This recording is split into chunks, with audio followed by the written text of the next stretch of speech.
Hello, welcome back to the Prima.Law podcast, a podcast where we talk to real attorneys who discuss their cases, ongoing trends, new things, successes, follies that they've had, and we try and have a little bit of fun while we're at it. So we had the opportunity today to speak to attorney Abeer Amin out of New York City. And attorney Amin was very gracious with her time, and we spoke about H-1B visas, L-1A, L-1B visas, sometimes some of the challenges that come up with clients and how to handle clients, and just how people have been dealing with their practice since the COVID-19 outbreak. And on top of that, we discussed some of the recent presidential proclamations as they apply toward immigration cases. As always, the show today is brought to you by Prima Facie. Prima Facie is the immigration professional's choice for autofilling their forms, preparing the finished product. So you want one PDF with all your forms, your addendums, your exhibits, your cover letter. And the nice thing about our package assembly feature is that it creates a table of contents for you. So it calculates, it numbers everything. It puts on your page numbers, and then in the table of contents, it'll say, okay, exhibit number 1 is this, and it's this page through this page. So you got that whole table of contents to make it easy for USCIS or EOIR or whoever you're dealing with to review and approve your submission. Prima Facie is also a great solution for managing your caseload. We have tasks, notes, contact management, case management features. We have a visa bulletin date tracker so you can stay on top of whose priority dates are current. Find a free 15-day trial at www.primafascienow.com. Thank you for joining us, and we hope you enjoy the show. All right, and we're here. Welcome to the show. I'm attorney James Betzold, and I'm joined today by attorney Abeer Amin of the law offices of Abeer Amin in New York City. Abeer, welcome to the show. Thank you for joining us. Thank you, James. We finally made it. We finally got our schedules in, and I think yeah. There's sometimes the schedule is just hard. Like I know the last time we were scheduled, and then I called my parents, and they're like, "Hey, are you ever going to come up here and visit us?" They're in the the Upper Peninsula of Michigan, right, in the woods. Oh wow! Like in the forest, literally in a county forest up there, and they actually do have internet, but it's just not quite good enough for the quality. You know what I mean? Right now, you can't blame them. The whole social distancing, they're really observing it. So. Yeah, the social distancing is just a natural phenomenon in the UP. Anyway, nobody lives next to each other. They all live in the woods and stay far away from each other. Anyway. Yeah. And if they see their neighbors, sometimes you'll hear them yell, "Get off my property." That's a very nice neighborly attitude, you know. Okay. No, they're really, really nice people up there. So that's good. Yeah, but I'm glad it could work out. So, I mean, as you know, we've been talking with, actually this whole show, the whole Prima.Law podcast is talking with attorneys.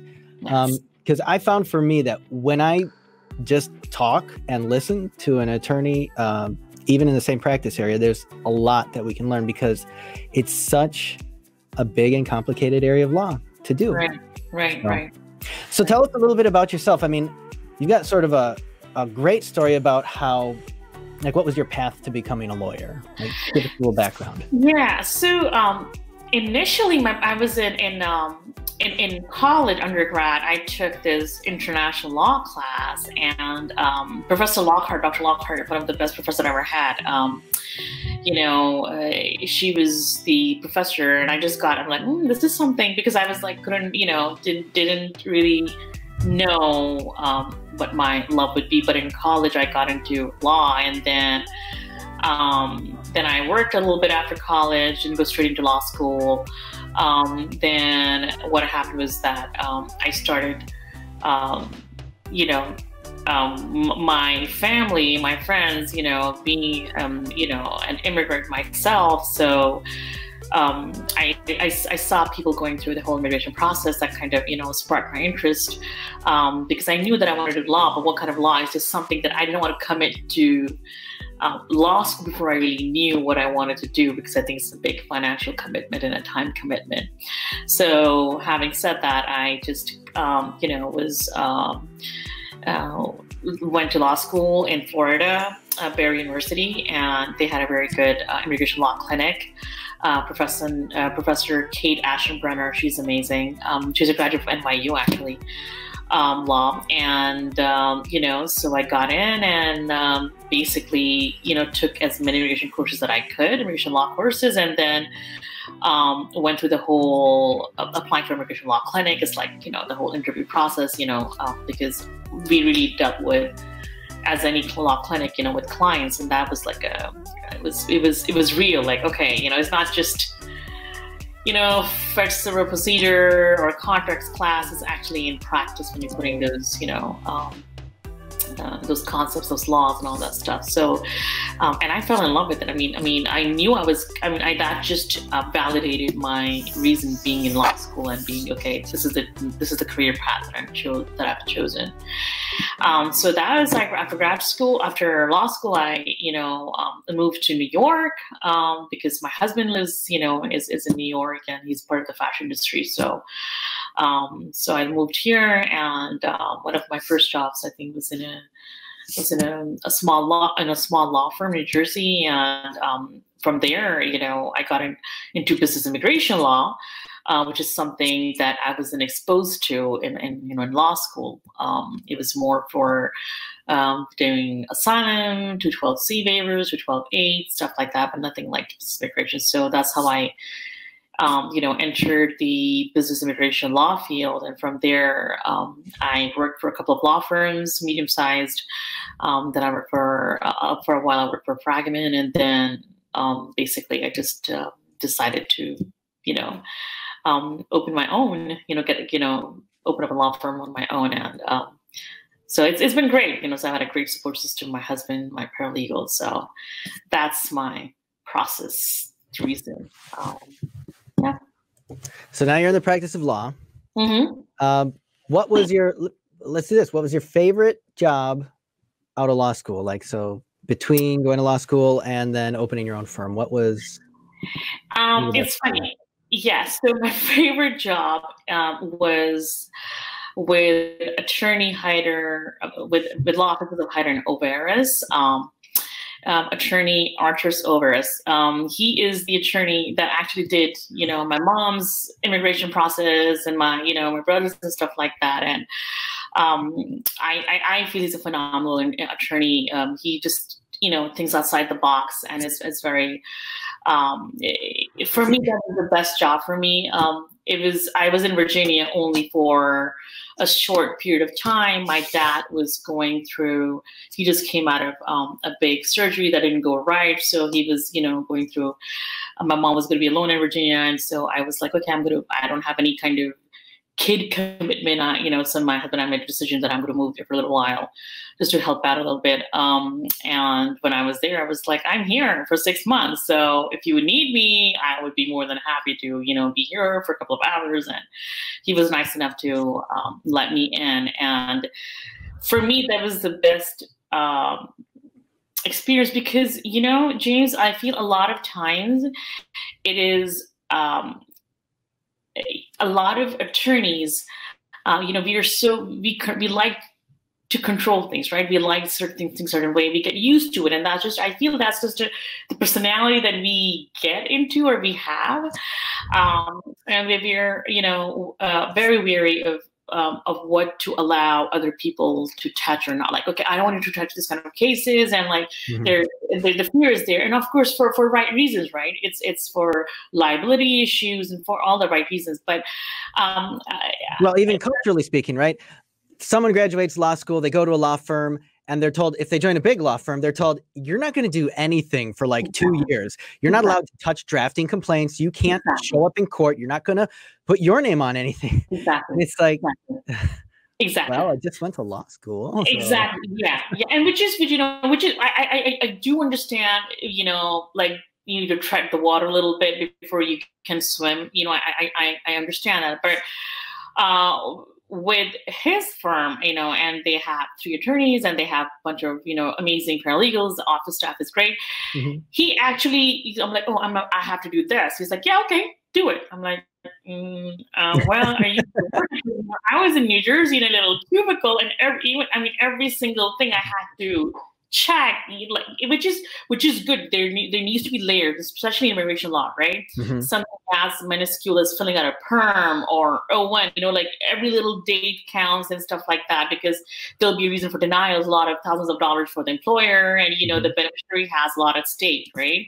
Right. So, but it was just like that trust that do it. And maybe it was just because of the volume was so much there, and he was, consulting, he was going to court and was making sure, but there was, his door would, Arthur Silveris, his door would always be open for, this is a thing that just came up, so I'm just running it by you. And like, yay, nay, he would, he would just, not just, he would be in a hurry, but he would take the time to or to validate something or to offer a better strategy. So I honestly feel that I got the confidence, because when we're out of law school, no matter, you don't know anything. I'm like, why does okay, fine, you don't know. I understand that. I was at a firm when I remember my first job was. I was at a firm and I was like, this is immigration. I'm looking at passports. I'm looking at where is the story, right? Because I'm coming from, from the immigration clinic. Civil side. I'm like, where's the story, But then you find, you find the story and, okay, what the background was, and then you find stories in EB1 and O1s and all that stuff. So, but it was really interesting. I think that was the best experience, just because it allowed me to grow, professionally and personally, in terms of like, I was excited to be there on Sunday. I know this sounds crazy, like, oh, this is okay, what, I'm doing an H-1B appeal, okay, so it was good. Oh, motion to review, motion to reopen, all that stuff. So that just gives you then you like what you do more, so I think that was the best experience for me. Yeah, I agree. I had a similar I did an internship with a firm while I was in my last year of law school, and I did some work for them afterwards. And the attorney who was at my swearing in, who was there to move for my swearing in and everything, attorney Robert Alvarez, mm-hmm. He was that person for me. Yeah. I mean, there were cases like, I don't know, there was some civil case I needed to appear for him on over in one of the county courts, and I was like totally nervous. I didn't feel like I knew what I was doing. He's like, right, it's going to be great. Just go there, do this, say this and this, and it's all going to work out. It's all going to work out. It worked out. And I called him afterwards. I'm like, hey, I just got done. It's all good, man. Oh, it feels great. It was like this adrenaline rush just from your first real court appearance, right? Exactly. Yeah. So it's good to have mentors and people who can willing to do that and go out on a limb for you and sort of take that. And the funny thing about him, I don't think he even considers himself a mentor. I'm like, Mr. Orez,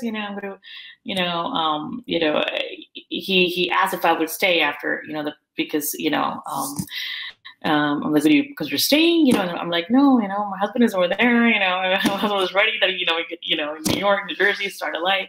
So, but it was, I don't think I think, one of the best mentors is like, they don't act like mentors per se, in terms of, oh, we are your mentor. They just do it it's so natural for them, and you just absorb so much. And me having an immigration background, like, I came to the United States since 1997 on an F1 status. So for me, it was definitely a journey, and I could see what was always at stake.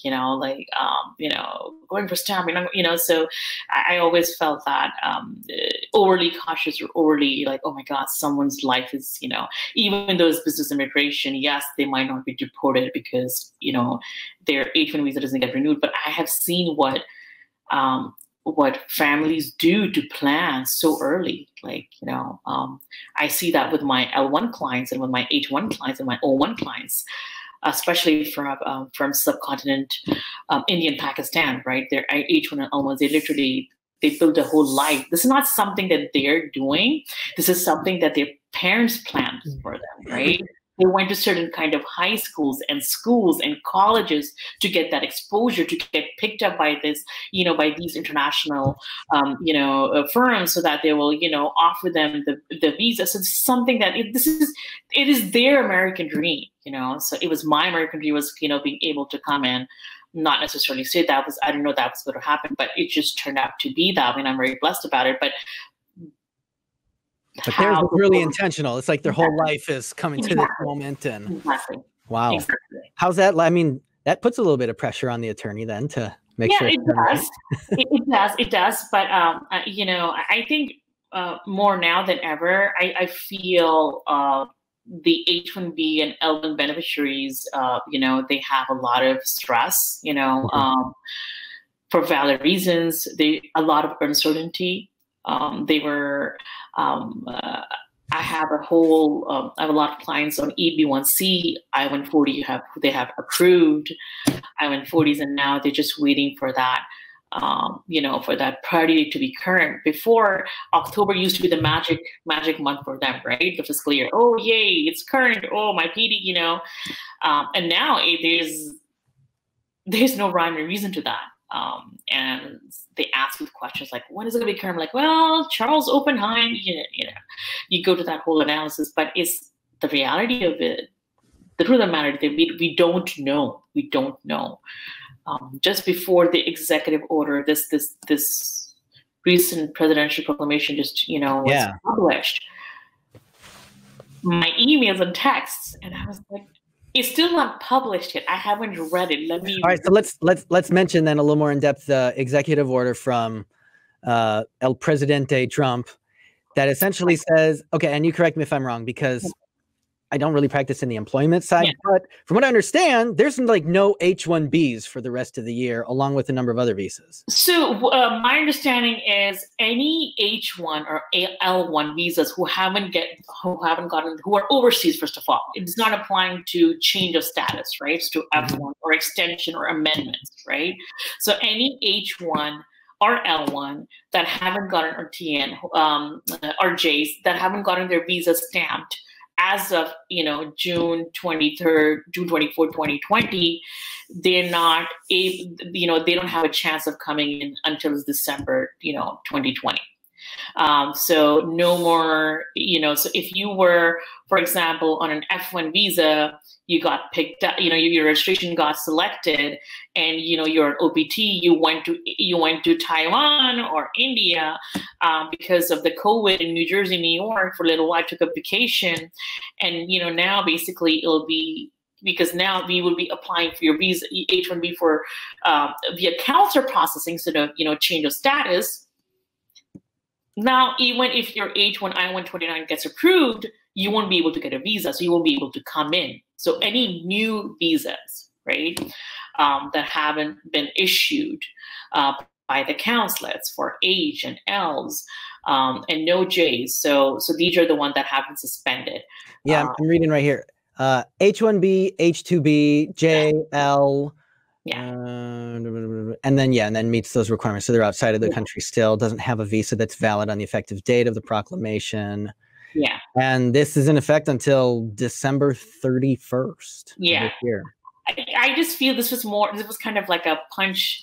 You know, last week we were doing we were celebrating the whole Supreme Court decision, right? Regarding the Daca. Yeah. We were like, yay, what a win, you know? So this is amazing. So he was like, so he's like, okay, you know, we got it's time for me to win again. Hold on, let me get my pen and paper. So let's do something really horrendous, and let's do this.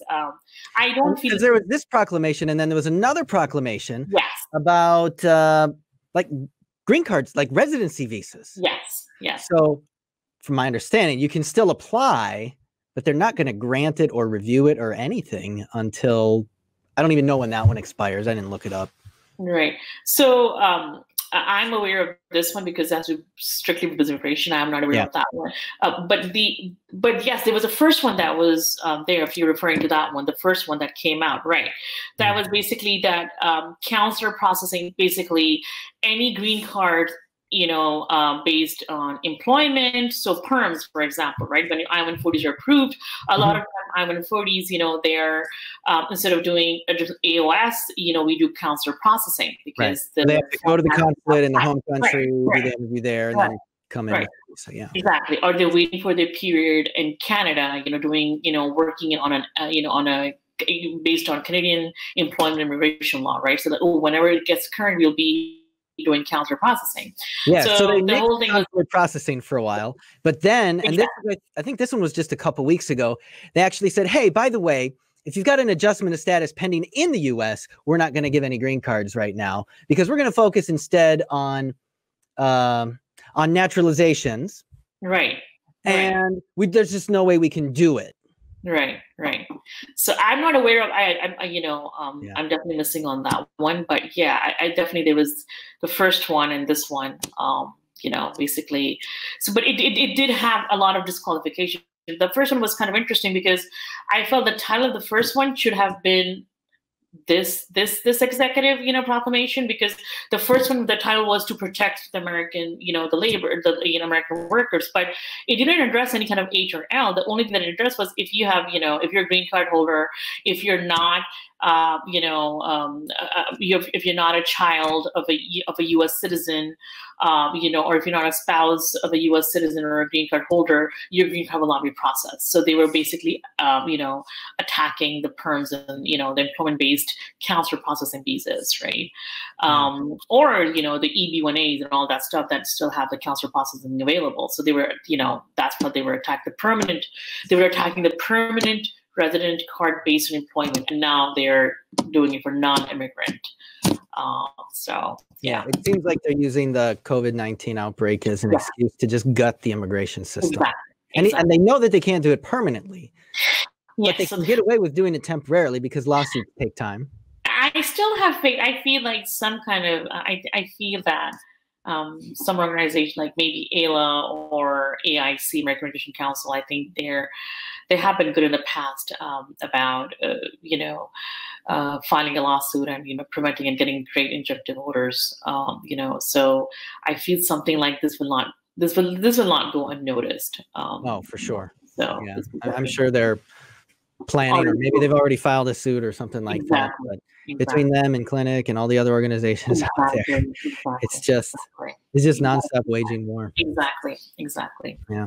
So you do a lot of you've done a lot of Daca cases then. So we were celebrating. I have done. I don't have a majority of my clients are not Daca clients, but yeah, the clients that have my heart, I guess.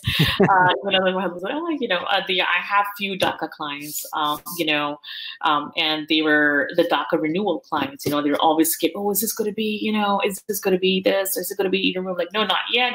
There was a time where even the renewal couldn't happen, but because of the decision that was, in process, renewal, we went ahead and resumed and stuff like that. So I have few Daca clients, but majority of my clients are business immigration. And then I also have my asylee clients.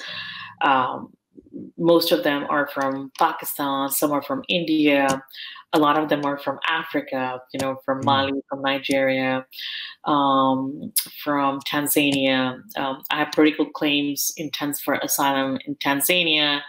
Then my Nigerian clients, they're, actually two of them got their asylum status, so that's good. Are from Nigeria. They were, Christian leaders, very strong leaders, and they were attacked, and they had a persecution. Religious persecution. Right? Yeah, Boko Haram, right. So that was really, really interesting. I was like, wow, very interested by that. So that was really interesting. So those are my, but a lot of times majority of my clients are the startup IT companies or startup, apps and stuff like that. Information technology, as my brother puts it. So would those be the ones who are getting like the H-1B visas then? Yes. H1s, L1s, if they're a new company, if they want to start an office over here, L1s if they had an office in India, or somewhere, any other office outside the United States, and they've been working in an executive position for at least 1 year. So like for L1, you have to have, there's two things you're trying to prove. One is the qualifying relationship of the business organization and then the beneficiary. So the qualifying relationship of the business organization is basically the business, the entity should have an affiliate or a branch or subsidiary, which is, it continues to do ongoing business abroad, and then they're in the United States opening a new office or have an office here, and they have an executive position, and they can go ahead. Then they have beneficiaries who have worked at least for a year abroad in a managerial or executive capacity, and they're here to work in an L1 status. So that's, the L1 visa. So then the L1 visa, sorry, that is temporary work visa. Yes. So there's L1As. Sorry, there's L1As and L1Bs. So L1As is for 6 years, L1 the maximum, and then L1Bs is for 5 years maximum. L1As is only for executive and managerial roles. L1Bs are for, even though you have the same qualifying relationship or organization, but it's for specialized knowledge. So a lot of startups, they, I have startups from, from Poland. For example, I had a client from Poland. He had a IP telephony company in Poland, and he was, he ran a successful company, basically, something that's Ring Central, equivalent to Ring Central. Like, you can dial, you don't need a landline, you can go ahead as long as you have an internet, web-based voice phone system. Exactly, yeah. So that was, and he had several patents that were pending when we filed his first L1, and now he has literally patents approved when we filed for extension. So, and that they have, and basically his is specialized knowledge, right? What makes him, what kind of knowledge that he has makes him different from others, or has his, specialized that he's using for, in his field, for the business. So we had that. And honestly, his initial L1 was a straight out approval, and we got nasty RFE in his L1 extension, and the deference that we used to get for extensions for H1B and L1, that's not there anymore, and has been recognized by USCIS memos and all that stuff. So it was really, really interesting in kind of addressing that RFE. We got 2 RFEs for that, and that case has like, has a very strong impression in my mind, because a lot of times you get business immigration beneficiaries.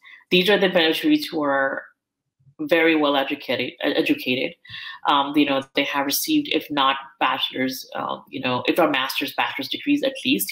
Some have even PhDs and stuff like that. So they, they feel that they're informed, they're able to educate themselves and all that stuff. So I remember when we got the RFE, he's like, I have done work on my part, this is my response, I need to include this and this. I was like, no, this is not me, the requirement. I'm sorry. I know you're super smart. I know that. What you're doing, I would never do that. You were. Well, it seems so bizarre that USCIS would take positions, and it sounds like they've done more recently, where even on employment petitions, it's like, we don't think you should get a visa. Yeah, you're smart. You're obviously smart. But you should send us some more evidence, because we don't believe that you're really great. You might be smart, but not greatly smart, or something like that, Yeah. And it's also funny because, specialized knowledge, if you look in a Webster dictionary, it's different, it's special. I have some secret knowledge, right? But the way regulations, the regulatory definition of specialized knowledge, and then the case law, what has been interpreted as over specialized knowledge for the purpose of LB is different, and it confuses the clients, right? Which is fine. So you guys, we have to sometimes say, okay, I'm in the driver's seat. You will not provide me I'm not going to use this. You'll provide me what I'm asking you will provide me. You have to leave the rest, So it's an odd thing in the practice of law. Yes, you go to the dictionary definition of something, and it's like, you can say, all right, we're going to define the term blue. Yeah. And you go to the dictionary and it says blue is blue, like the sky or the ocean on a nice day, right? Yeah. But then you go to the regulations, and the regulations say blue is red. Yeah. Blue is red, or blue is this because we need this to make sure that it's blue. Or it's only like the ocean and sun and sky on a nice day, but not a medium day. Yeah. But an average day is okay. Right. The morally turpitudinous day is different. Right. Then it's great. And it's funny because, I don't deal with big companies. I deal with small, startups, or, a very medium size, not having more than 30 to 35 employees, right? So I'm not dealing with this Fortune 500 companies, right? So with those, as you would know, as like, being a founder of a law firm, you also have to be a paralegal. Sometimes you have to be a clerk. Sometimes you have to be the one going to FedEx. So you play a lot of, you play a lot of roles. You wear a lot of hats. And sometimes that happens, you see that with the founders who are under the stress of funding and, of, okay, this is the product deadline, or they have their own client deadlines. Mm-hmm. And on top of that, when they have an immigration issue, which will stop them from working or will stop their, life. So it's like, it becomes more stressful. So that's why they're like, and I can understand why they want to be the driver's seat if they want to take control, but you're like, okay, I understand. Do what you're doing and let me do what I'm doing. And sometimes it's interesting being a female attorney, a sole attorney, I always tell Jalissa, my paralegal, like, we should be responding to emails as we, when I say, okay, they feel, oh, okay. It's just, I think it's a natural humane response, I don't remember who it was, but I would imagine that you probably dealt with clients where maybe they're from a country that doesn't view women the same way. Oh yes. And I think it was on one of the groups that we have was he said something like, she gave the consult to the person and the person didn't like the legal advice and was like, is your husband there or is there a man there I could speak to? It's funny, yeah, because my husband sometimes picks up the phone, especially in COVID. I'm like, because I have my paralegal working remotely and she's doing her assignments. It's been challenging for us, like, and picks up, he's like, lost Abeer Amin, and he's like, okay, the attorney is not, so what is, we can't find attorney's website. Here's the website, there's no guy. And I was like, no, I'm not an attorney. There's no guy. Actually, I'm temporarily helping, but no, there's no male. And you, sometimes you're shocked. You're shocked. But it is what it is, and then at the same time, I'm like, okay, I'm getting the clients who want to be with my firm. So that's, I don't want to be, I don't have the time to convince you, or if this is it, and somebody and then to keep convincing them through the years of the case, right? Not worth it. It's just no thanks. It's just not worth it. I was like, no, it's just not worth it. And it's good to also have, I have a lot of a couple of attorney friends who are female, who are, who have their own law firm, like Law Office of Christian Alvarez, Karina Kubertova. So it's nice to see when you have other female solo practitioners or small law firm practitioners, who are, who we have a good camaraderie. At the same time, we can discuss these issues and we, just find what is the middle ground for us to be addressing this as a whole, But yeah, I've been lucky, it's people who come to me, they want, I guess sometimes they were, why are we getting RFPs? And sometimes you'll be surprised. Sometimes there'll be female clients. I have had female model clients who are like, I want to take this to another attorney. Go ahead. That's your prerogative. Go ahead. Take an attorney. Okay. And this RFP that came up, because I'm a model, I deserve an EB1A. No, it's a very high, like this is a normal, I told you, we could get an RFP, we'll deal with the RFP, this is the stuff that I need from you. Yeah. I think most of the time it happens, have it be male or female, if you don't want to include an evidence or some document that they are pushing on you, right? And they cannot understand why. It brings me like, I had a female model who we got an EB1A approved for, knock on wood. And my thing with her was, you don't want your career to be compared to the Kardashians, right? You don't want to be that, you want to be compared to a model who comes for fitting in New York. The poor model gets paid $40 an hour, if that, and then only for 2 hours, maybe in a month or something. You want it to be, yes, you have been on Vogue cover and this cover and all that stuff, international, but it's not US covered. You have to make sure that you're modeling. Just because a friend of yours is a photographer wanted to put your picture up in his exhibition, it doesn't qualify for it. It's a very narrow field for EB1A, right? So so whatever you basically EB1A is for people who have achieved a high acclaim in their field of endeavor, right? I have it be international and national recognition, but it's the more narrow it is, the better it is you're able to distinguish that beneficiary, right? Proposed beneficiary. Yeah. So, when you go ahead and make that determination, listen, this is not what I'm not going to include this. Why not? Because I'm not, because there's A, B, C, D.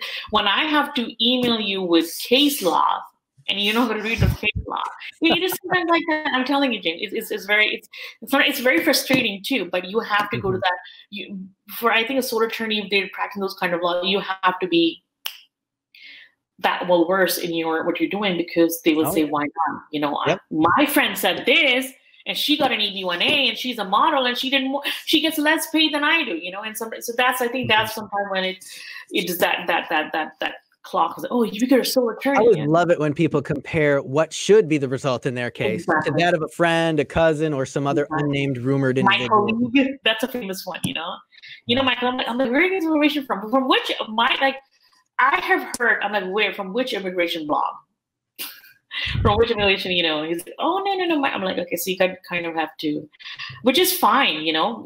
I think at this people point, look for answers. They want to find answers, information I think at least I see due diligence on their part, that they're nervous and they're not just sitting and waiting for answers. They're doing something on their own, trying to find them. But you also have to kind of like, okay, if you're have the trust in the process. The result, I cannot guarantee. You know, we can't guarantee, right? You like. Right. Well, I want you to guarantee before I sign this retainer agreement that it doesn't happen. No, time's up. So yeah, I know. You know, there are some attorneys, and hats off to them, who do guarantee that. I've seen, you know, that I've been told that's unethical. But that's good for them, you know. But I can't. I'm like, I'm going to guarantee the level of work I do. No, and it's fair. And I think, you know, I don't think I've ever had a client who said, well, then I'm not going to hire you. And if they did say that, I'd say, okay, good luck. It's not worth it. It's just not because the attorney that you find who says, I guarantee this is going to work, I guarantee this result, they're not going to be practicing law for long. Yeah. The funniest thing that I ever heard was, I went to an attorney, he has some connection with the USCIS officers. Yep. I'm like, okay. I'm like, maybe. I mean, I don't know. You know, I have not been in this field for the past 15 or 20 years. Maybe you do. I'm like, no, okay. And he said that my H-1B, I'm like, this is not a specialty. I'm like, you know, this is. Yeah. He said he will make it happen. I'm like, okay, let him make it happen, but I can't guarantee that. So someone's going to prison if that's a real attorney. Exactly. And you know what the funny thing is, James? A lot of times I get clients like. During my second year of, you know, when I was in my own practice, I got a client who brought me an I-140 approved I-140. And he's like, why don't you go to your attorney? Oh, he's not there anymore. Okay, why not? Oh, he's in some FBI. I'm like, okay. But in your interviews, you see a lot of but it's interesting, something that you get scared about. Yeah, but you know, and people can guarantee results. You know, they're either they have been in practice for 35 something years. We know that, you know, it doesn't matter. It doesn't matter how long you've been in practice. That I would believe it. Like, you know, attorney Kurzman said it, go ahead, you know, do it. Yeah, you know? Okay. If Ira Kurzman says it. Yeah. But I don't think he would say, I guarantee you. Yeah. And the thing is, because, I mean, just look at the last 2 years or 1 year or 6 months with immigration. Stuff changes. That's out of our control.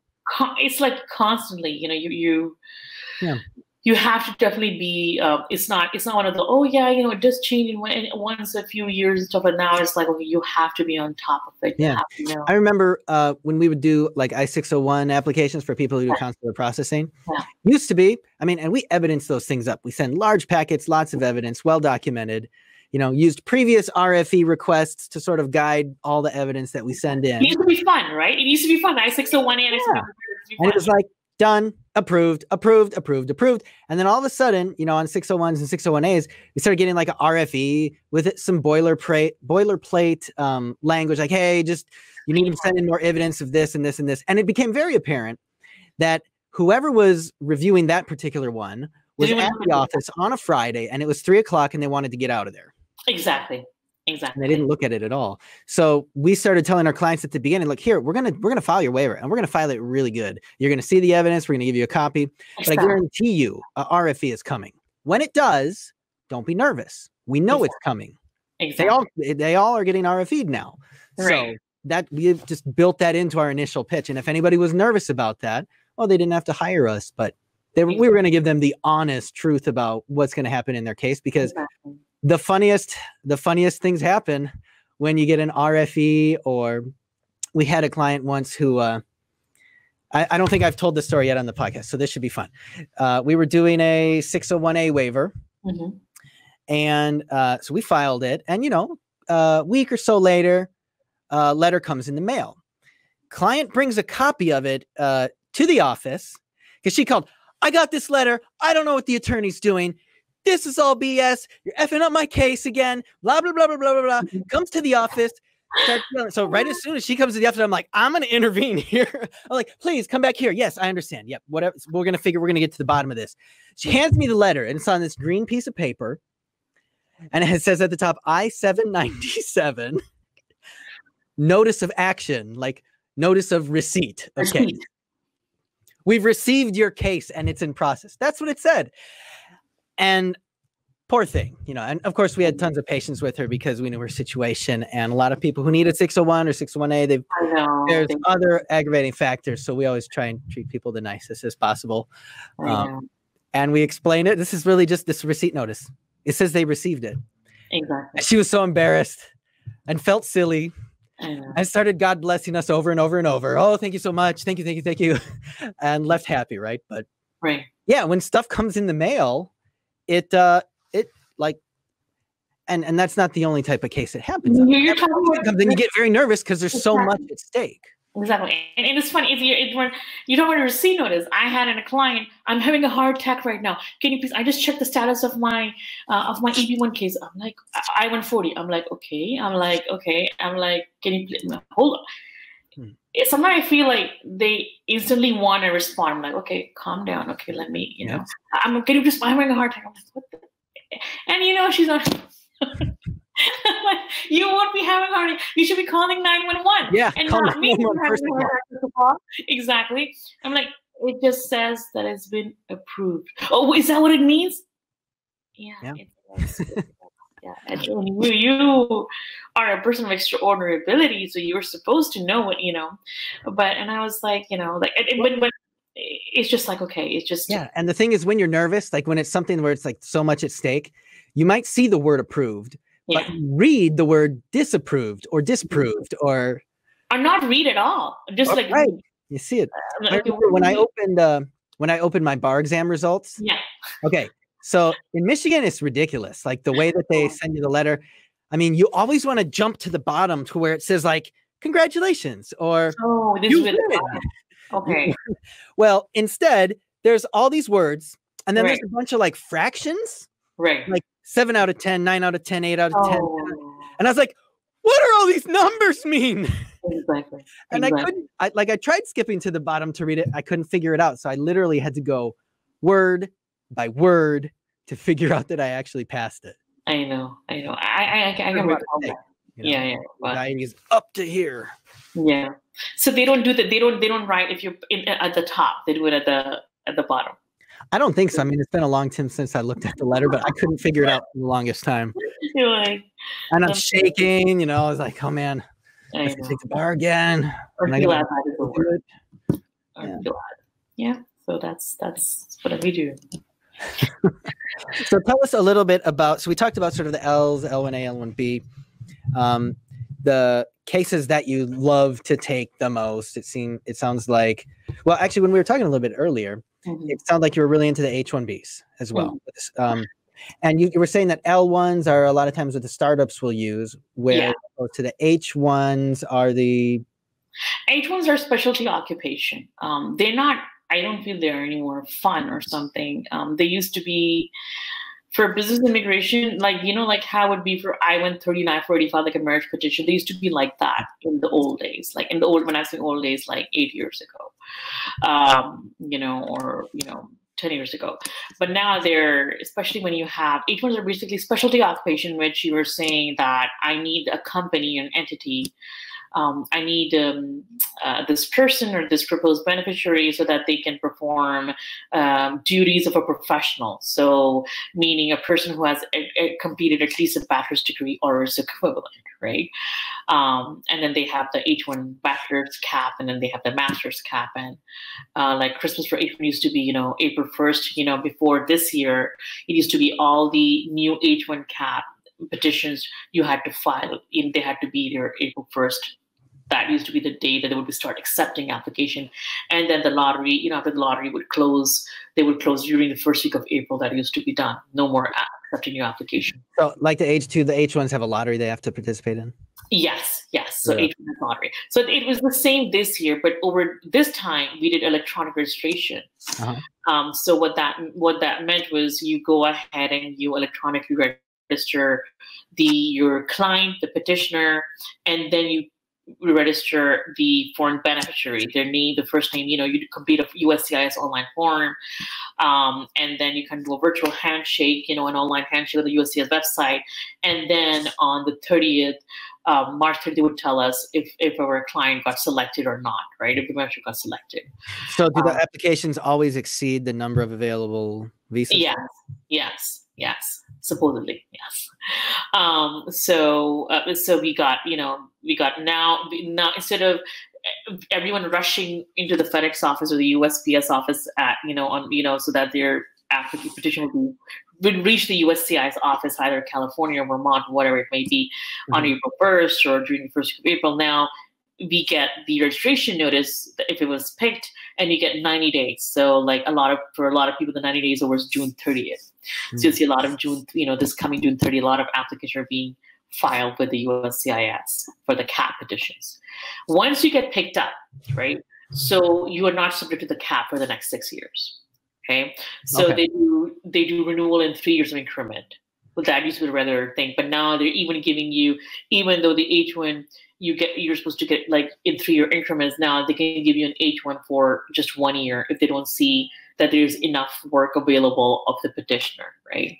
You have the straight H1Bs in which you have a petitioner, which is basically ABC firm, and I'm employing John Doe or I don't know. John Doe is what we need in a region, but anyways, the cornflake company. Exactly. Peter, whatever, for as a business analyst or a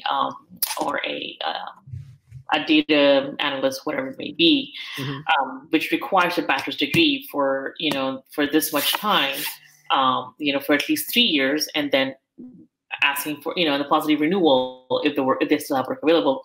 That is a straight H1B. Then you have an H1B in which, when you have the end clients, you have middle vendor, which becomes a little bit more complicated. Where you have, the employing petitioner has a contract with B, and the B has a contract with the C organization, and then the client will be paid, will be actually working at the location of C, right? The client location, which they're all related with they're all connected with the contract, right? These are called third-party placements. Yeah. In third-party placements, since the Trump administration, they have been the hardest. They have been the target. They have been, I know now for my third-party placements, it's not just RFEs. I go as far as MTRs, motion to reopen, motion to review. I'm filing I-290Bs, extensive I-290Bs for them.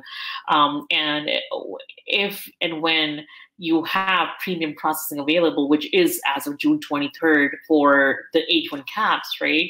I always encourage my clients to go ahead and take advantage of that, because even though, it might be a denial, but that denial can be overcome with an MTR. At the end of the day, within 2 months, you will get an approval, right?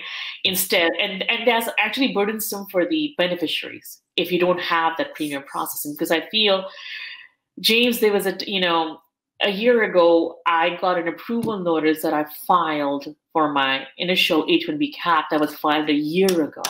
So it took 1 year for H1B approval, right? And luckily, the guy wasn't a STEM OPT, which is, you get an employment authorization card document if you are in one of the STEM majors, science, technology, engineering, mathematics, and you have an organization. So you get, instead of just a 12-month OPT, you get STEM OPT that gives you more time, 24 months and extra, et cetera, right? So, but if he wasn't there, then it would be, they would be out of jobs and they would be in their countries and stuff like that. So now more than ever, Trump's administration has been targeting the third-party placements a lot. And honestly, not only do we have to, I feel like my previous MTRs based on, the H-1Bs, I not only have I used, immigration law cases as, citing case law and trying to, persuade and convince them and showing, hey, you are wrong. This is specialty occupation. You're wrong. There is an employer-employee relationship. Look at these appraisals. Look at these, all these, lengthy monitoring system that they have in place. So making sure, not only they're paying the employee before national, but they have all these steps that they're taking. But I have used, points from contract law, right? When I have had in the RFs, when I have people suggesting, like the officer suggesting, in this, in this employment agreement, you haven't put this, or this end client doesn't have this, and you're like, listen, freedom of contract, like, so you have to kind of go through that analysis a little bit too, to kind of remind them, yes, this is, to kind of, and I don't know what made them give an approval. Was it the contract law agreement? Was it the, the constitutional law agreement, or was it, the non-immigrant immigrant visa category H-1B, the president's cases that, the binding cases that, but you have this argument you made to USCIS in your response? Yeah. Okay. Let me ask a question, because one of the things we've done in a lot of our other episodes that we've done so far is we've been talking a lot about, like, forget it, I'm not even going to deal with USCIS anymore. Let's file a federal lawsuit. Have you ever had a chance to do any of that? So not with H-1B. I have been lucky that when I filed an I-290B, I've been blessed that, just well prepared, right? Yeah, well prepared. Yeah, but I feel there's well prepared. Yes, like I know my Jalissa makes fun of me. She's like, whenever I find, I know, like, Jalissa, say a little prayer. So. Have you ever had a client like, I trust in you, and I know God's gonna fix this for me? I had a client like that who came to me with annoyed. Oh yeah. We never did his H-1B initial filing. It was a church that filed for again from Poland, and they have this health program, and he's a doctor. Mm-hmm. And he's a specialist. There's alternative health treatments that they're giving, and he does he advises clients, his patients, not clients, what to do. And they have a program that he's part of making a program, using his medical expertise and what. So I got annoyed. We didn't. Which stands for Notice of Intent to Deny, not the Domino's Pizza character, the NOID. Yeah. No, and I was like, listen, there's a 50-50 chance, I'm like, it is pretty, because, and basically the NOID was based on if they had an ownership interest that they disclosed, right? Mm-hmm. And one of the biggest factors of special H-1B is showing employer-employee, relationship. So with ownership, you have to go through some extra steps to show, okay, this is what has happened, and that's why he's not, and we got and that was kind of funny. Maybe he didn't have he was like, I trust you, Counselor Amin. I'm like, okay, you're confident. And I remember we were about to go to a cruise, and they like, I'm like, they delayed the cruise to go ahead, and I'm like, no, I need this, because, I do have, I feel, and maybe that's why I feel attracted to, asylum law or Daca, or, I feel those of my clients have much more trust in me, and they're not very, than the business immigration client, maybe because they're more, I don't want to generalize, but maybe because they're more educated, or they're too skeptical, or they're too afraid because of the new immigration climate. But I feel for me, it's harder to manage. Like, I have to be, like my husband says, when you're going to call with your business immigration client, there's a different tone that you use than you call with your, one of your, have it be LVS or whatever, of your TPS or anything. And I'm like, do you know? It's like, yeah. I'm like, I'm like, oh, well, like, it just, and maybe I have learned the trade. Like, I don't know, maybe that's a salesperson of me that, like, okay, this tone is like, okay, I need to show that I, like, have this kind of command, like, no, this, even the, what guarantee do we have? Because with business immigration clients, not only do you have because a lot of times there's like a company is funding, right? So they have the the person with funding, they have the financer, then they have the CEO, then they have then they have the HR person. And so when you're on a call, when an RFE comes or an annoying comes, it's not just one person. Yeah. You're on conference. Yeah. And I think for me, that's the most annoying thing, like it's just exasperating, but it is what it is. That's the name of the game. But so, you're like, yeah, but Ravi had this question, or this is, like, okay, dude, like it is what it is. But what guarantee do we have? Well, we're spending so much money. I'm like, I understand that. I understand who you guys are, but listen, solo attorney fees are still, compared to any other, big law firms, it's so much more affordable, right? I'm like, that's, again, it's your choice. You can do it or not, Yeah. So I feel definitely that I trust you comes more from small employers who don't have a lot of people in if there's business immigration, or from the asylum or the TPS, or from the Dacas, or from the I-601A waivers or I-601 waivers. For more family immigration, I think that trust comes in more for some reason. I would be more wary of a family immigration attorney, like, okay, is she going to just run with mine, but I feel that I got more trust bestowed on me by the family immigration and the the immigration that business. Well, it's just a different dynamic. I mean, different situations, you're dealing with family. And I think, at least what I've seen is, in order for them to hire someone to handle their very personal family matter, Steve Urkel,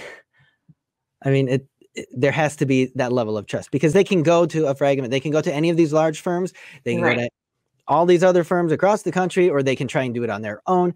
At the end of the day, the benefit they get is going to be the same. So when they have that personal, personal connection, or they feel the empathy that comes from you, and they understand that you're hearing them, and that they're going to be well taken care of, I think that's really what makes it different. Whereas maybe with the business thing, they're just really looking at a result.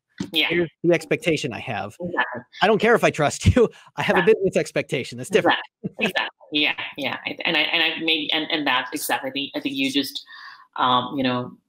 just said it right. You just reaffirmed that point, that in business decisions, I have my clients to meet. I have to, if I lose this software engineer, oh my God, who's going to do? I have to find someone else. And hiring process is not easy. We know that. It's not easy at all. So they have to worry about that stuff, that invest resources and stuff like that. But so far it's been like that. Yeah. So what's your prediction for the immigration climate over the next 8 to 12 months? If I only had a crystal ball. I feel that, honestly, and I hope I'm wrong, I feel that H1 and N1 foreign nationals who are so well prepared, so smart, and such valuable resources to companies in the United States, they will give up on this process. Not the companies. Companies are already giving up, right? They're like, they're frustrated. They're like, why am I spending so much? In Obama's time, when we had the significant increase in fees, if you had a number of more from foreign measure, you're paying like almost $4,000 just for filing initial, right? Yeah. But before it was okay, at least if I do it, and I do it the way it's supposed to be done, if I'm meeting the requirements, if I'm meeting the specialty occupation, the important relationship, I'm doing everything, and the degrees related, all stuff, I know it will get approved, right? And I know I'll be able to, But now there's no justification of the denial, the increased, the increased number of denials. And now them they're also tired of, okay, what happened next? Oh, what, you want a meeting with me now? What happened? Like, what I have is something else scheduled, and you want me to do an immigration? Because at the end of the day, yes, their human resources is very important, but for them, this should be the last thing they should be worrying about, according to their. So they need to be, I have this funding round coming up, I need to raise this much money, I'm doing this, and now you want to be on a call because the executive order was just published yesterday. You see what I'm saying? So I feel that they're frustrated, but now more than ever, I feel the beneficiaries, they're like, what's the point? And that becomes scary when they say, what's the point of this? Yeah. I remember like we got an RFE on an H-1B in March of 2019. That was part of the previous cap, like, okay. And he a very, very nasty RFE. And it wasn't only because of the H-1B, they were questioning his non-immigrant status. And, the grad program that he was enrolled in, it was all accredited, everything was accredited, but they were questioning, but the grad program only called for the classes, attend classes like twice a month, right? But they had but they were meeting all the rec of the CPT and OPT, all that stuff. But so a lot of times, I have to deal with, the DSOs or the school officials, and they have to go get the documents that I'm requesting them. And they are kind of, knocking a door that they don't feel comfortable knocking. And they're like, I remember, the foreign national was so fed up. He's like, I don't even care. I have stuff going on. I don't even care. This guy was approved. I'm done. I'm like, listen, if your employer is paying all these fees to me and to the government to make sure, and it is a bona fide effort on their part, I know this is annoying. I'm not saying this is fair or right, but you need to understand, we need to lay it out for them. I need to study your school program. And, I'm comparing, and then so not only am I understanding, I'm like, what? You only go to grad school? Because for me, it's like, what? You go to what is this grad school again? You're like, oh God, and then you see here, all those previous horrendous stories of Virginia grad schools who got not disbarred, but the accreditation got, withdrawn and stuff, revoked and stuff like that. So, and I remember, I remember his name, Sunil, and I was like, you can't do this, and because it wasn't that he was doing that out of frustration because he had a father who was ill in India. So that was his, he's like, I'm doing this. So he was ready to give up. I was like, let's just do this. Just keep, and and for me, it's like, if I get a letter from somewhere, I'm reading no, I don't like this. And they can pick on any little thing, James. They literally tear apart the employment agreements. And if you're doing the non-immigrant status, okay, then that's a whole different ballgame. And he kind of gave up and was close. And then, we finally got an approval. And he was so happy. And I'm like, do you remember that time when you were ready to give up? And it was, I can't explain, because I'm literally, even though it's dual representation, I'm employed by your employer and I need to give a justification. Listen, oh, Mr. Me, why did this get denied? This got denied because I didn't get the document that I request. It's just, and there's no justification for no document. So you have to kind of you kind of, I don't know, like, why did this happen? And I feel, my team and I, we sat down and we need to prevent this kind of happening again. But I feel we were all at a conclusion that foreign nationals, especially L1 beneficiaries and H1 beneficiaries, they're giving up. They're like, what is the point of spending so much time? They're people who have been, on H1B extension since 14 years. They have houses, James, and they had to sell their houses within 60 days, whatever they, so, so this is an extension which used to be so simple. And so, the deference used to be given. So my fear is, what my prediction is upcoming years, employment business immigration law is going to go, it's going to go down in terms of the foreign nationals, Just people maybe losing hope or focus or not getting the benefit yet, or So employers have to do the role, and I think companies have to do the role in kind of not only kind of giving them the truth of the matter, saying, and not being afraid of saying, I know we got this RFP, or I know we got this horrendous note, but this is ridiculous, and this is why it's ridiculous. Not because we hate US, not generalizing the agency, or but like because of this law, or this or this or this, stuff like that. So kind of giving them the confidence.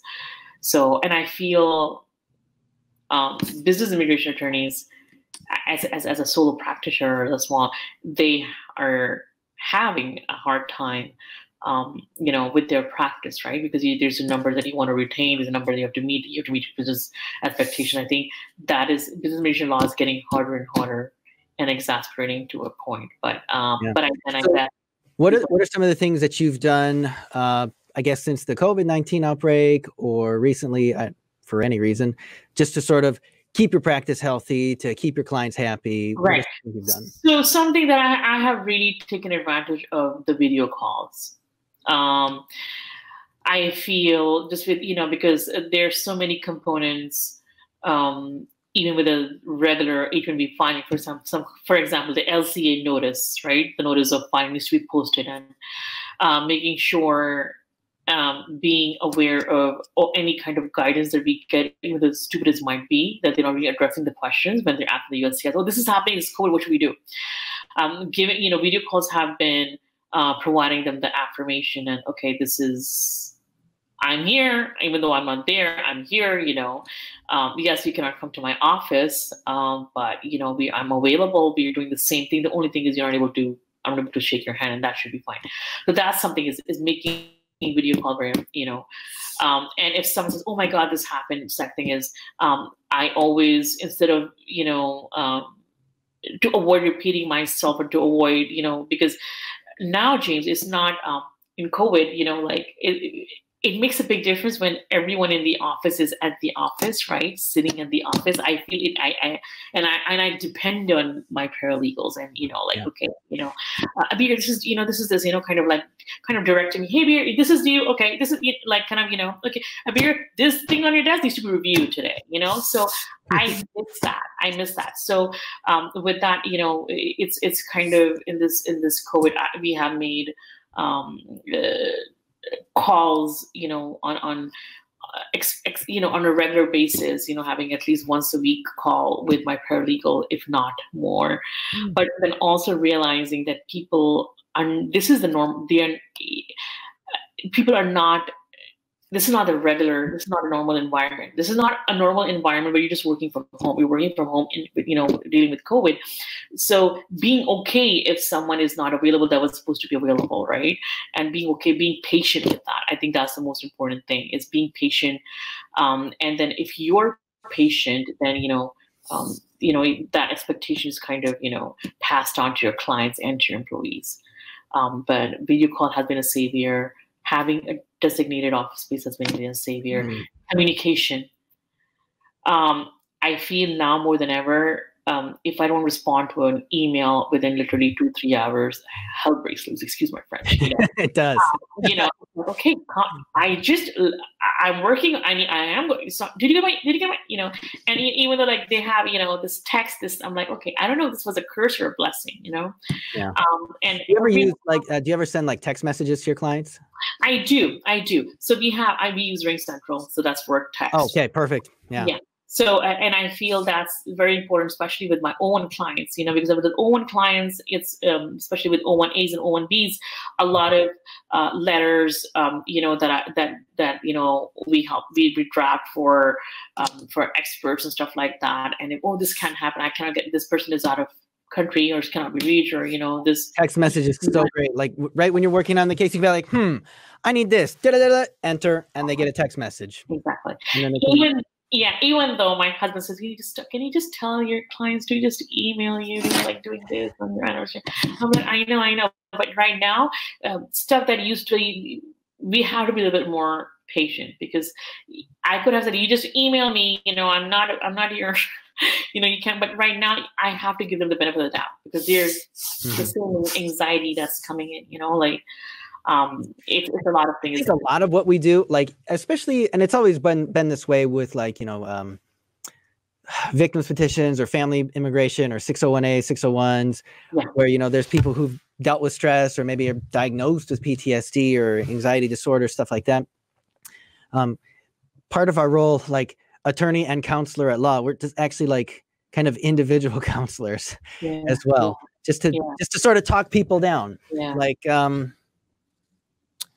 What's a good example? That's from, did you see the, what's the name of, okay, Tom Hanks is in this movie. We're gonna play a game. I'm thinking of a movie. Tom Hanks is in it. He's a captain of a boat. Oh, Somali pirates. Yeah. It's not Captain Ron. That's what I want to say. No. We're gonna have to go to Google if you don't know it. Let's see here. All right, whoever finds it first wins. You can find it. Hey. Castaway? Is it Castaway? Castaway? No. No, that's when he's crashed in a FedEx. Yeah, he's the only person right in the movie Somalia Hostage. I haven't seen the movie though, so Is this it? Captain Phillips. It wasn't Captain Wrong. It's Captain Phillips. movie. Okay, I haven't seen Captain one of these big tankers. They get boarded by Somali pirates, and then he's held hostage for a while. Well, eventually the United States Navy and SEAL team rescues him, but not without first taking some very amazing shots from a very far distance onto a moving boat, killing the guy next to him and spraying his brains on him. Wow. Right. So at the very end of the movie, Captain Phillips is there, and he's on board the Navy ship now, like aircraft carrier. And there's it's a female doctor, must be a doctor, who's attending to him. I see this blood. Is this blood yours? It's okay. And then he's like, I don't know. And you can tell he's he's in shock and he's about to possibly lose it. Right. What I thought was so cool about that scene is the whole time the medic, she's like, it's okay. You're safe now. You're okay. You're in a good place. Yeah. And just sort of repeats that nonstop. I don't think it showed her doing that, just to let him know, you know what, we're going to get through this.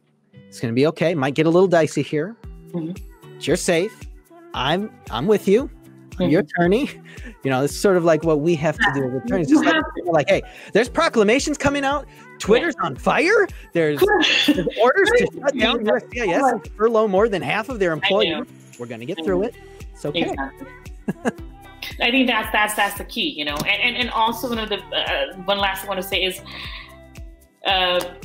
being connected to people who are practicing immigration law. For me, is being connected to my friends, who are my female friends, like Katerina Karbetova, Christian Alvarez, who are female attorneys, learning their practices, not being afraid of just checking, on them, or, just talking to, them checking on you, letting them check on you, just like, okay, we're all here. And it's like, hey, Christian, I'm feeling this is a bad day, or, kind of ranting and just trying to find, okay, it's kind of good to know that everybody's going through the same thing. Oh my God, will this be over? When will this be over?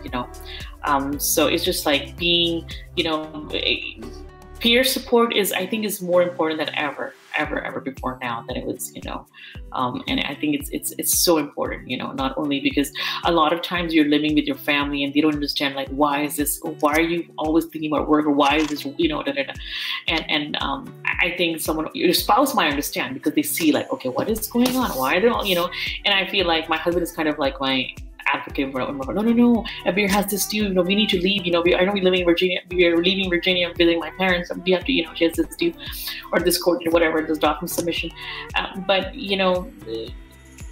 people who always understand are the people who are in the same boat, right? So someone like you, or someone like, my friends who are practicing, and so it's good to say, okay, when you're not the only one, okay, this is bizarre word, but you're not the only one going through this. I think it makes it more manageable. And then you also share techniques, my friends telling me, my attorney friends, hey, what about this? What about that? Oh yeah, I didn't think of that. I did not think of it, but I'm still worried about the stupid proclamation. I didn't think of that. So I think that's very important. It makes a huge difference. It prevents burnout, mutual support. When you can hear another immigration attorney say, hey, you know what? You do hard work, take a vacation. Yeah, exactly. It sort of gives you that freedom to do that. I think if I hadn't found, some of these online groups for attorneys, and through Ayla, to feel that camaraderie and that mutual support, I probably would have stopped practicing immigration a long time ago. Yeah. Because otherwise, when you don't have that outlet, when you don't have a way to help manage those very real and very strong feelings, especially when dealing with multiple bureaucracies. Of course. And everything is connected, right? Yeah. Department of Labor, I feel like everyone knows everything. Okay, there's no getting away. No, you're right.